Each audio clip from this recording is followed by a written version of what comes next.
For the pigeons scattered across the empty path, a small voice at a wooden bench asked a question no child should ever have to ask. Mommy, Mommy, if we if eat we eat today, will today, we starve will we starve tomorrow? tomorrow? The mother froze. But the second question was worse. And if If we we go go back back home, home, will will Daddy Daddy hit hit you you again? again? 20 feet away, a man who had built his reputation on fear slowly stopped walking. Because men like him were used to hearing screams, not whispers like that. Even the Mafia boss couldn't ignore this. The park sat at the edge of Whitmore Heights, a neighborhood that had once been middle class and was now something quieter, something more tired.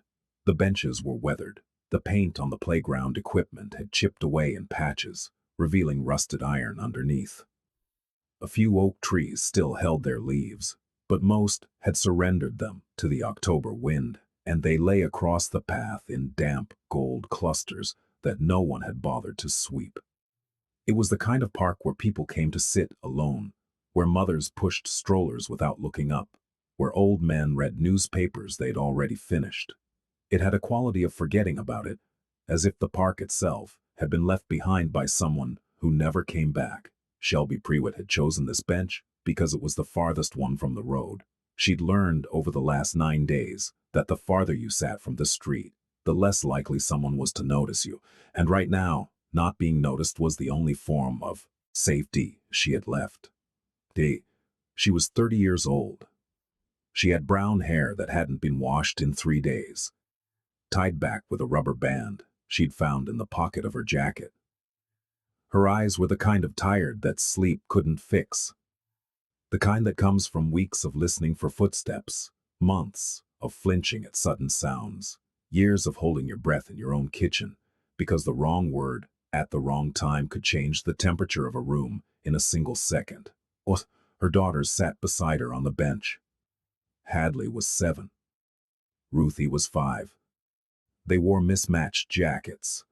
Hadley in a pink zip-up that was too thin for the weather, Ruthie in an oversized gray hoodie that had once belonged to their neighbor's son. Their shoes were clean but scuffed. Their hair had been braided that morning by Shelby's hands, carefully, gently, the way she always did it, even when her fingers were shaking, because that was the thing about Shelby Prewitt. No matter how badly the world, pressed against her, she braided her daughter's hair every morning. She kissed their foreheads. She told them everything would be okay. And then she turned away and counted the money in her pocket and tried not to cry. Today, the money said $11.40. 9 days ago it had been 112. She'd taken what she could grab from the kitchen drawer the night she left. The night Trent had come home at 11:30, with whiskey still wet on his lips and an anger that had no direction until it found her face. He'd hit her before. That part wasn't new, but that night he'd done it in front of the girls. Hadley had screamed. Ruthie had stood frozen in the hallway holding a stuffed rabbit, not blinking, not breathing, just watching, and something inside Shelby had cracked, not broken, cracked, because broken meant you couldn't move. And Shelby had moved. She grabbed the emergency bag she kept in the back of the closet, the one with 2 changes of clothes for each girl, her ID, a phone charger, and the small fold of cash she'd been hiding for 3 months. She'd carried Ruthie on her hip and held Hadley's hand and walked out the front door at midnight without shoes on. She hadn't gone back. She hadn't called anyone. Because there was no one to call. Her mother had died when she was 19. Her father had never been in the picture. Trent had spent the last 5 years making sure she had no friends left. No connections. No safety net. That was the architecture of his control. Not just the hitting, but the isolation. The slow removal of every person who might have told her she deserved more. And now she was sitting on a bench in a public park, feeding her daughters gas station rice, pretending this was a picnic. "Is this a restaurant?" Ruthie asked, looking at the styrofoam container with serious eyes. Shelby forced a smile. "It's better than a restaurant. It's a park picnic." Hadley didn't smile. She looked at her mother with the kind of stillness that made Shelby's chest ache. Because Hadley understood more than a 7-year-old should. She understood that picnics didn't happen on cold Tuesday afternoons. She understood that restaurants didn't come in gas station containers. She understood that her mother had been sleeping, sitting up for the last 4 nights, because the back seat of the car didn't recline far enough. They ate slowly, not because they weren't hungry, they were starving, but because both girls had learned, somewhere in the last 9 days, that eating slowly meant the food lasted longer, and lasting longer meant Mommy didn't look so scared. Ruthie chewed a small bite of rice and stared at the pigeons walking along the path. Hadley moved the beans around the container with her fork, arranging them into a little circle like she was building a wall around the last few bites. And then Hadley looked up. "Mommy, if we eat today, will we starve tomorrow?" Shelby's fork stopped. The air between them changed. It became heavier, like the sky had lowered itself a few inches closer to the earth. She opened her mouth to say something. Something comforting, something automatic, something a mother is supposed to say when her child asks a question that belongs in a world no child should live in. But before she could speak, Ruthie asked the second question. "And if we go back home, will Daddy hit you again?" Ruthie didn't say it the way an adult would have. She said it simply, as if she were asking about the weather, as if violence were just another thing that happened, like rain, like cold, like running out of food. And that was what made it unbearable, not the words themselves, but the way Ruthie had already learned to say them without flinching. Shelby pulled both girls closer. She didn't answer. She just held them and pressed her lips against the top of Hadley's head and closed her eyes and tried to keep her breathing steady. 20 feet behind them, Grady Ashworth had stopped walking. Grady didn't sit down right away. He stood near a tree just off the gravel path, his hands in the pockets of his dark coat, his face turned slightly toward the bench where the woman and her daughters were sitting. He was not the kind of man people described with gentle words. He was 6'1", broad across the shoulders, with a jaw that looked like it had been set in concrete. His eyes were gray-green and had the flat quality of a man who had learned, very early in life, not to show what he felt. His hair was dark, cut short, and there was a thin scar along the base of his left ear that most people never noticed, because most people didn't look at Grady Ashworth long enough to see it. He ran an organization that operated across 3 counties. He employed over 200 men. He had lawyers on retainer, judges who returned his calls, and a reputation that preceded him the way thunder precedes lightning. By the time you heard it, something had already struck. But Grady had not always been this. Once, he had been a boy named Grady who hid behind a couch while his father broke things. Once, he had been a child who knew what it meant to eat slowly because there wasn't enough. Once, he had been 7 years old, standing in the doorway of a kitchen in Decatur, Georgia, watching his mother hold a bag of frozen peas against her own face and whisper, "Don't tell anyone, baby. We're fine." He had not thought about that kitchen in years. But standing in this park, listening to a 5-year-old ask her mother whether her father would hit her again, the memory came back with a force that nearly took his breath. He stood there for a long time. He watched the woman pull her daughters close. He watched the way her shoulders curved inward as if she were trying to make herself small enough to disappear. He watched the way the older girl kept looking around the park, not the way children look at things, with wonder or curiosity, but the way soldiers look at things, scanning, calculating, watching for danger, and Grady recognized that look because he had worn it himself. He reached into his coat pocket and pulled out his phone. He texted one word to a man named Sullivan, who had worked with him for 12 years and never once asked a question that wasn't necessary. "Stay close." Then he put the phone away, and he sat down on a bench across the path. Shelby saw him. She noticed him the way she noticed every man now, with the quick, involuntary scan of a woman who had been trained by violence to assess threat in a single glance. His size, his posture, the way he sat with his arms resting on his knees, looking straight ahead. She pulled the girls a fraction closer, but the man didn't look at her. He didn't speak. He sat on his bench, like a man who had been there for hours, watching the pigeons, watching the leaves. And so Shelby turned her attention back to the only thing that mattered. Listen to me, she whispered to her daughters. We are going to be okay. Do you hear me? We are going to be okay. Hadley looked at her with those two old eyes. You said that yesterday, and I'll say it tomorrow, and the day after that. Are we going back to the car tonight? Shelby swallowed. Maybe, or maybe we'll find somewhere warmer. Are we going to a hotel? Hotels cost money, baby.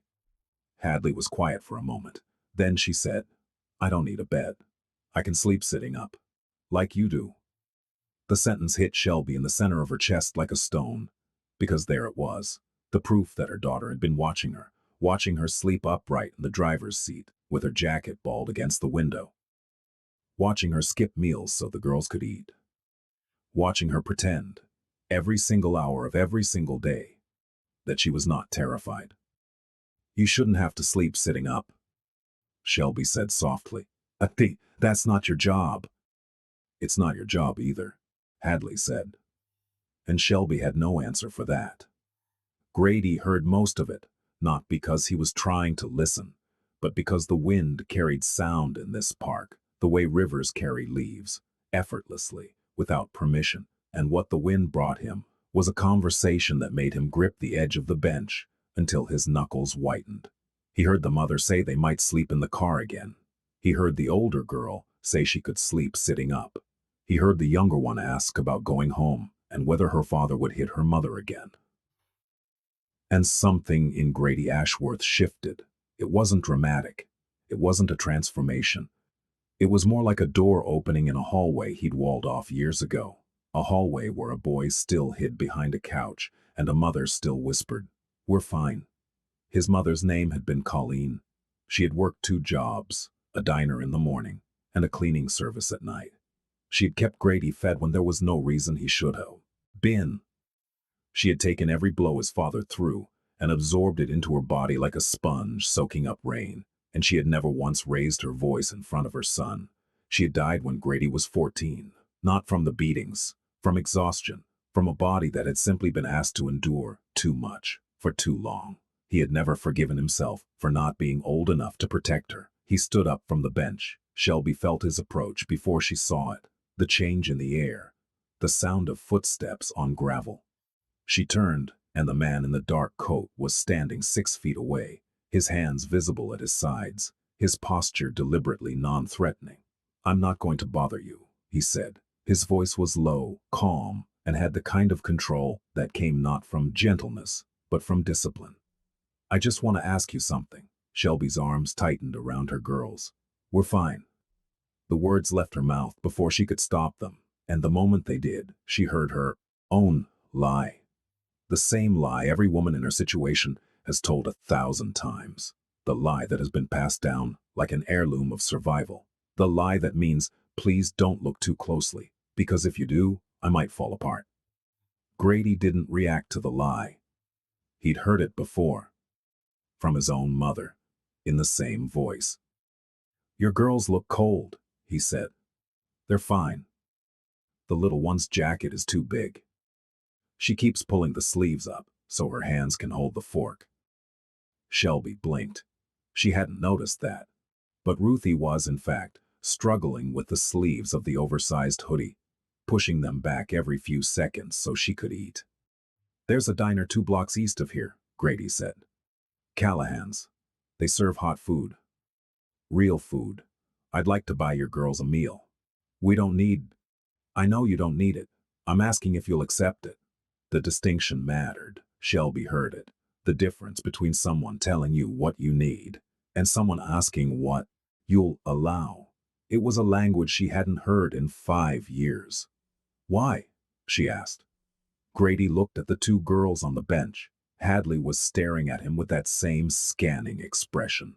Cautious, measuring, ready to move. Ruthie was looking at a pigeon.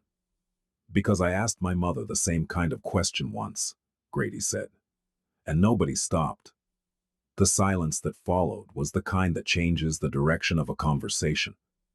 It was the kind that tells you something true has been said, not performed, not rehearsed, but pulled from a place that doesn't open easily.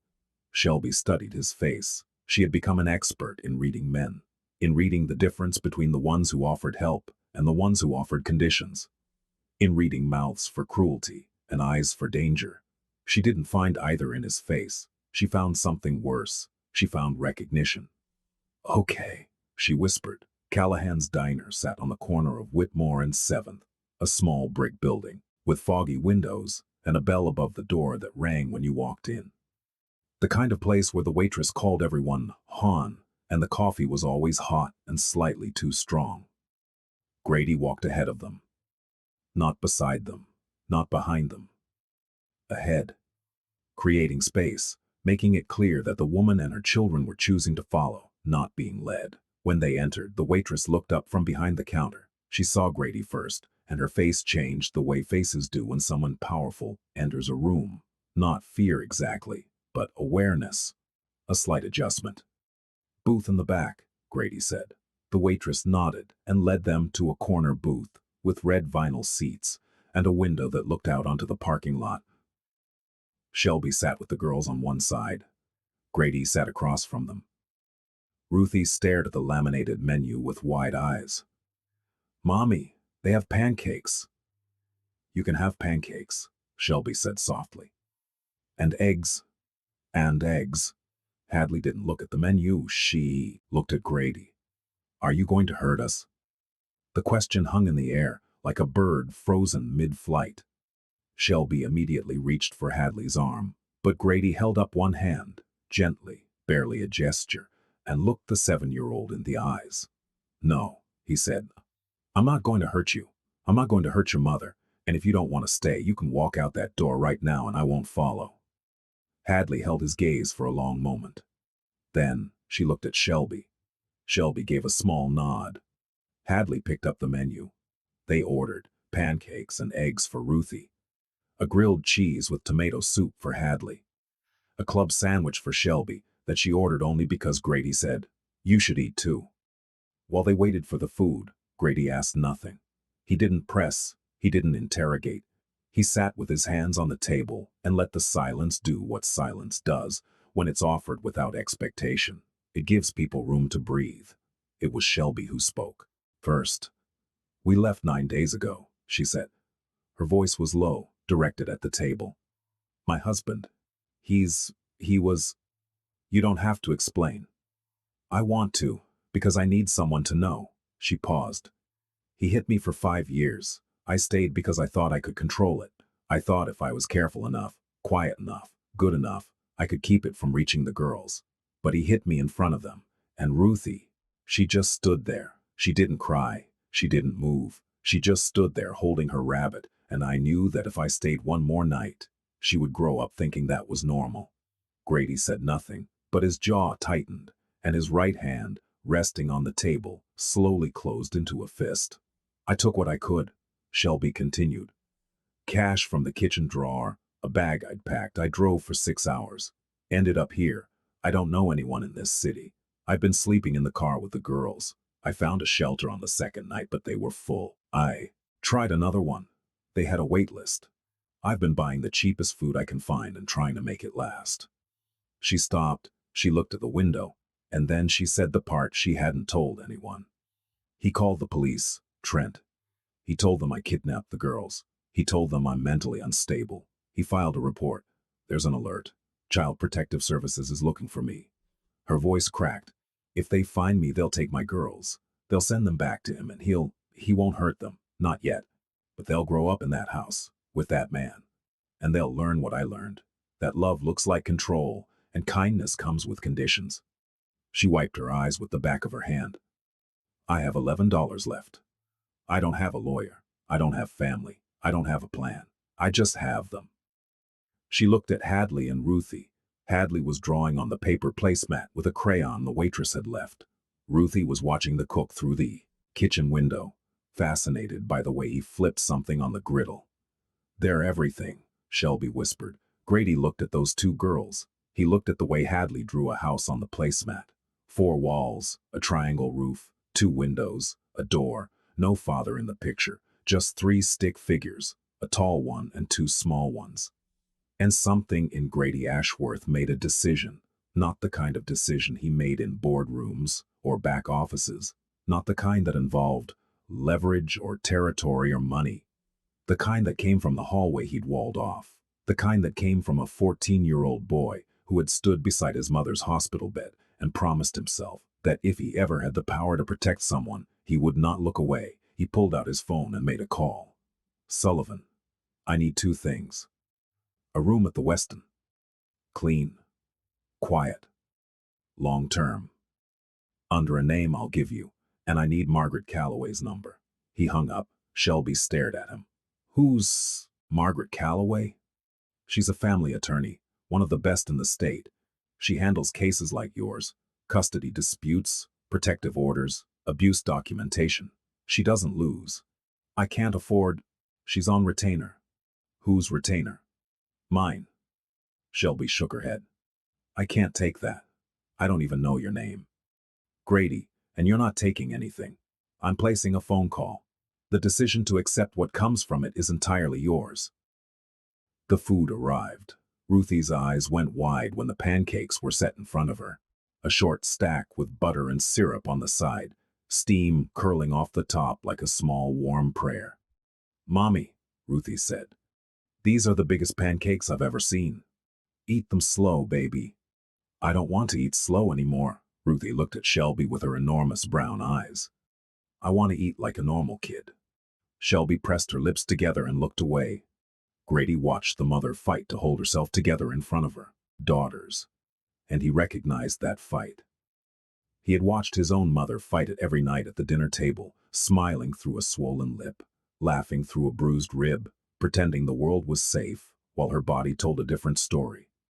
Hadley ate her grilled cheese carefully, tearing it into 4 equal pieces before eating the first one. She dipped each piece into the tomato soup and chewed with a seriousness that made her look twice her age. Shelby ate half her sandwich and wrapped the rest in a napkin. A habit, a survival instinct. Save what you can for later because later is never guaranteed. Grady noticed. He ordered a second meal to go. For later, he said, looking at Shelby. In case they're hungry tonight. She didn't argue. When the meal was finished, Grady's phone buzzed. Sullivan had secured a suite at the Westin Arms. Not the kind of place that asked questions. Clean rooms, key card access, a small kitchen, and a door that locked from the inside. It was the kind of place that existed in the margins of the city, known to certain people, invisible to others. There's a room waiting, Grady said. It's paid for. 2 weeks to start. No name on record. No one will know you're there. Why 2 weeks? Because Margaret needs time. She'll file an emergency protective order. She'll begin documenting the abuse. She'll petition the court to dismiss the kidnapping claim and establish you as the custodial parent. 2 weeks is what she needs to build the foundation. Shelby's hands were trembling, not from fear this time, but from something she hadn't felt in years. The terrifying, fragile possibility that someone was telling the truth. What about Trent? What about him? He'll look for us. He won't stop. Grady's expression didn't change, but something behind his eyes shifted, the way water shifts beneath ice, invisible unless you know what to look for. He won't find you. You don't know him. I don't need to know him. I know what he is, and men like that only have power over people who are alone. He paused. You're not alone anymore. Shelby stared at him across the table. The fluorescent light of the diner hummed above them. Ruthie was drawing a smiley face in the leftover syrup on her plate. Hadley was watching Grady the way she watched everything, with caution and something that might, in the right light, be the very earliest shape of trust. Why are you doing this? Shelby asked. You don't know me. Grady looked at the window. For a moment, his face changed. The controls softened. The mask moved half an inch. And behind it was not the man who ran an organization or made phone calls that rearranged people's lives. Behind it was the boy who had hidden behind a couch in Decatur, Georgia, listening to his mother's voice saying, "We're fine." My mother's name was Colleen, he said quietly. She worked 2 jobs. She never complained.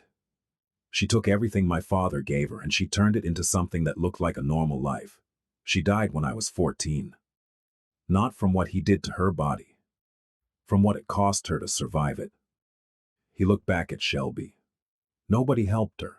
Nobody stopped. People saw. Neighbors heard.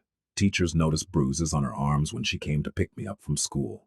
But nobody did a single thing, because it was easier to look away. His voice was steady, but something underneath it was not. I'm not looking away. The room at the Weston Arms was on the 4th floor. 2 beds, a small couch, a kitchenette with a microwave and a mini fridge. The sheets were white and clean. The bathroom had towels that smelled like soap. There was a lock on the door, a deadbolt, and when Shelby turned it, the sound of the latch sliding into place was the loudest, the most beautiful sound she had heard in 9 days. Ruthie climbed onto one of the beds and bounced twice, then stopped and looked at Shelby. Is this ours? For now. Can I sleep lying down? The question destroyed Shelby. She sat on the edge of the bed and pulled Ruthie into her arms and held her so tightly that Ruthie patted her back and said, "It's okay, Mommy. I like sleeping sitting up too." And Shelby cried, not the quiet, controlled tears she'd been holding behind her eyes for 9 days, real tears. The kind that come from the bottom of something that has been pressed down for so long it forgot it existed. She cried with her face in her daughter's hair and her arms around both girls, and she cried until her body had nothing left to give. Hadley held her mother's hand through it. She didn't speak. She just held on. Because at 7 years old, Hadley Prewitt understood something that most adults never learn, that sometimes the strongest thing you can do for someone is simply not let go. Grady was not in the room. He had walked them to the building, handed Shelby the key card, and said, "Margaret will call you tomorrow morning. Answer the phone." Then he had turned and walked down the hallway. No fanfare, no expectation, no request for gratitude, just the sound of his shoes on the carpet and the quiet click of the elevator door. Margaret Calloway called at 8:14 the next morning. She had a voice like a woman who had spent 30 years arguing in courtrooms and winning, sharp, specific, and kind in the places where kindness mattered. She asked Shelby to tell her everything, and Shelby did. She told her about the first time Trent hit her. 3 months into the marriage, a slap across the face because dinner was late. She told her about the escalation, the punches, the choking. The night he threw her against the hallway wall, so hard the plaster cracked, and Hadley, who was 4 at the time, came out of her bedroom and asked if there was an earthquake. She told her about the isolation, how Trent had systematically removed every person from her life, her college friends, her co-workers, her neighbor who used to bring over cookies on Sundays. One by one, Trent had found a reason to push them away. Jealousy, accusations, manufactured conflicts, until Shelby had no one left but him. Oh, she told her about the night she left, about the look on Ruthie's face, about the rabbit. Margaret listened to every word. Then she said, "I'm filing an emergency motion today. I need you to do one thing. I need you to write down every incident you can remember. Dates, times, details, every bruise, every threat, every time you went to a hospital or should have gone to a hospital. Can you do that?" "Yes." "Good. I'm also contacting a domestic violence advocacy group that will assign you a caseworker. They'll help you access emergency funds, medical care, and housing assistance beyond the 2 weeks. You won't be doing this alone." "What about the kidnapping report?" "It's a common tactic," Margaret said. "Abusers file false reports to maintain control and force the other parent to return. The courts see through it when the documentation is strong. And your documentation is going to be strong. I'll make sure of it." "And CPS?" "I'll handle CPS. If they make contact, you refer them to me. You say nothing without me present. Understood?" "Understood." "Shelby, one more thing." "Yes?" "You did the right thing, leaving, running, protecting your girls. I know it doesn't feel like it right now. I know it feels like you're being hunted for doing the one thing any mother would do. But you did the right thing, and we're going to prove it." When the call ended, Shelby sat on the edge of the bed and looked at her daughters. Hadley was eating a granola bar from the go bag. Ruthie was asleep, curled on her side with her mouth slightly open, her oversized hoodie bunched around her like a cocoon. For the first time in 9 days, Shelby exhaled. Not all the way, not completely, but enough. Enough to feel the air reach the bottom of her lungs. Enough to feel the faintest suggestion that the ground beneath her might hold. Over the following days, things began to move in ways Shelby hadn't thought possible. Margaret filed the emergency protective order. A judge reviewed the documentation. The hospital visit Shelby had made 3 years ago for a fall that fractured 2 ribs. The photographs a neighbor had once taken of bruises on her arms. The school counselor's report noting Hadley's anxiety and withdrawal, and granted the order within 48 hours. Trent Pruitt was served at his home. The order prohibited him from coming within 500 feet of Shelby or the girls. The kidnapping report was flagged for investigation, and when detectives reviewed the timeline, the midnight departure, the lack of any prior custody dispute, the hospital records, the counselor's notes, they quietly moved the case to the bottom of the pile and opened a new file, one with Trent's name on it. Margaret arranged a meeting with CPS. She sat beside Shelby in a small conference room while a caseworker named Dennis reviewed the documentation. Dennis was a quiet man with reading glasses and a folder full of forms. He looked at the evidence. He looked at Shelby. He looked at the 2 girls sitting in the waiting room outside, drawing with crayons on the backs of old intake forms. "Mrs. Pruitt," he said, "based on what I've reviewed, I see no indication that these children are at risk in your care. I see every indication that they were at risk in the home they left." He closed the folder. "The alert has been rescinded." Shelby put her hands over her face and sobbed. Grady did not visit the Weston Arms. He did not call Shelby. He did not insert himself into the process Margaret was managing. He understood, perhaps better than anyone, that protection did not mean presence. That sometimes the most powerful thing you could do for someone was to set the machinery in motion and then step back. But he kept watch. Sullivan reported to him daily. The room was secure. The woman and her children were safe. Margaret's filings were progressing. The husband had been served and had reportedly thrown a chair through his kitchen window when he read the order. Grady received that last piece of information without expression. Then he made another call. This one was shorter, and the man on the other end understood without being told explicitly that Trent Pruitt's name had been noted, that certain boundaries had been drawn, and that crossing them would be inadvisable in ways that no legal document could adequately describe. It was not a threat. Grady didn't make threats. Threats were for men who needed to announce their power. Grady simply made sure that the appropriate people understood the situation, and the situation understood itself. 2 weeks after the night in the park, Shelby and the girls moved into a small apartment on the west side of the city. It was a 1-bedroom with a window that looked out onto a courtyard with a single maple tree. The rent was covered for 6 months through an emergency assistance fund Margaret had connected her to. A domestic violence organization had provided furniture, a bed, a couch, a small table with 3 chairs. A volunteer had dropped off a box of kitchen supplies, a bag of groceries, and a stuffed bear for Ruthie that was almost as big as she was. Hadley walked into the apartment and stood in the center of the living room and turned in a slow circle, looking at everything. "Is this ours?" she asked. "Yes," Shelby said. "For real?" "For real." Hadley looked at the door, at the lock, at the deadbolt. "Can we lock it?" "We can always lock it." Hadley walked to the door and turned the deadbolt herself. She stood there for a moment with her hand on the metal, feeling the weight of it, the solidity. Then she turned around and, for the first time in weeks, she smiled. Not the cautious, managed smile of a child who knows better. A real smile. The kind that starts at the mouth and travels to the eyes, and doesn't stop until it reaches somewhere deep inside the chest, where trust lives, or where trust begins to rebuild. Ruthie found her room, or their room, the single bedroom that would hold 2 small beds once they arrived, and declared it the biggest room in the whole world, even though it was barely 12 feet across.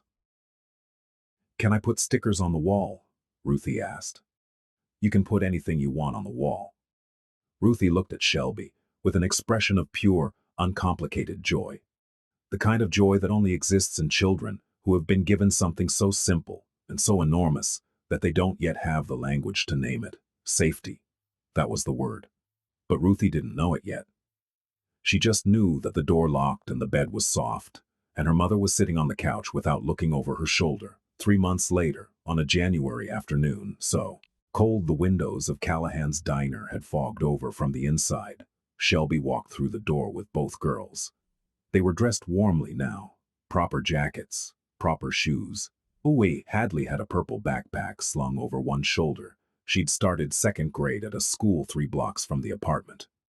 Ruthie had a drawing rolled up in her hand, the edges curling from being carried too tightly. The diner was the same. The bell rang. The waitress said, "Hun." The coffee was too strong. They sat in the same booth. Red vinyl. Window to the parking lot. Shelby ordered pancakes for Ruthie. Grilled cheese and tomato soup for Hadley.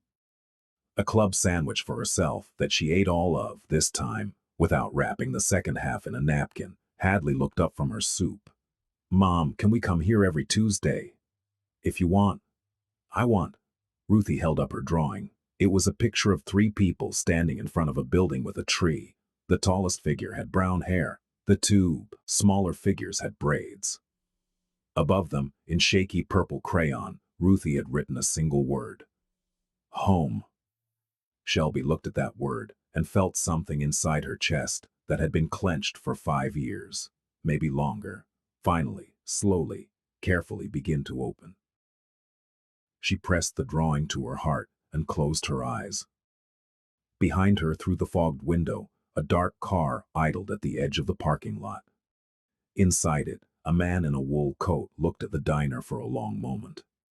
He could see, through the blurred glass, the shapes of a woman and 2 small girls in a corner booth.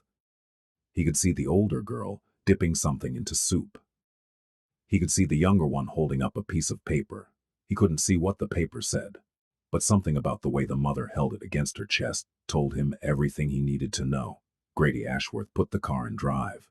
And for the first time in 20 years, the boy behind the wall, the one who had hidden behind the couch, who had listened to his mother whisper, "We're fine," who had promised himself he would never look away, finally felt the weight of that promise lift. Not because the world had changed, but because in one small corner of it, he hadn't looked away. He drove into the gray winter light and did not look back. Because looking back was for people who doubted what they'd done, and Grady had no doubts. Not about this. The bell above the diner door rang again as someone walked in. Cold air swept across the floor. Ruthie looked up from her pancakes and smiled at no one in particular. And somewhere in a small apartment on the west side of the city, a deadbolt waited faithfully in its locked position, holding the door shut against a world that had once been too dangerous to live in. But not anymore.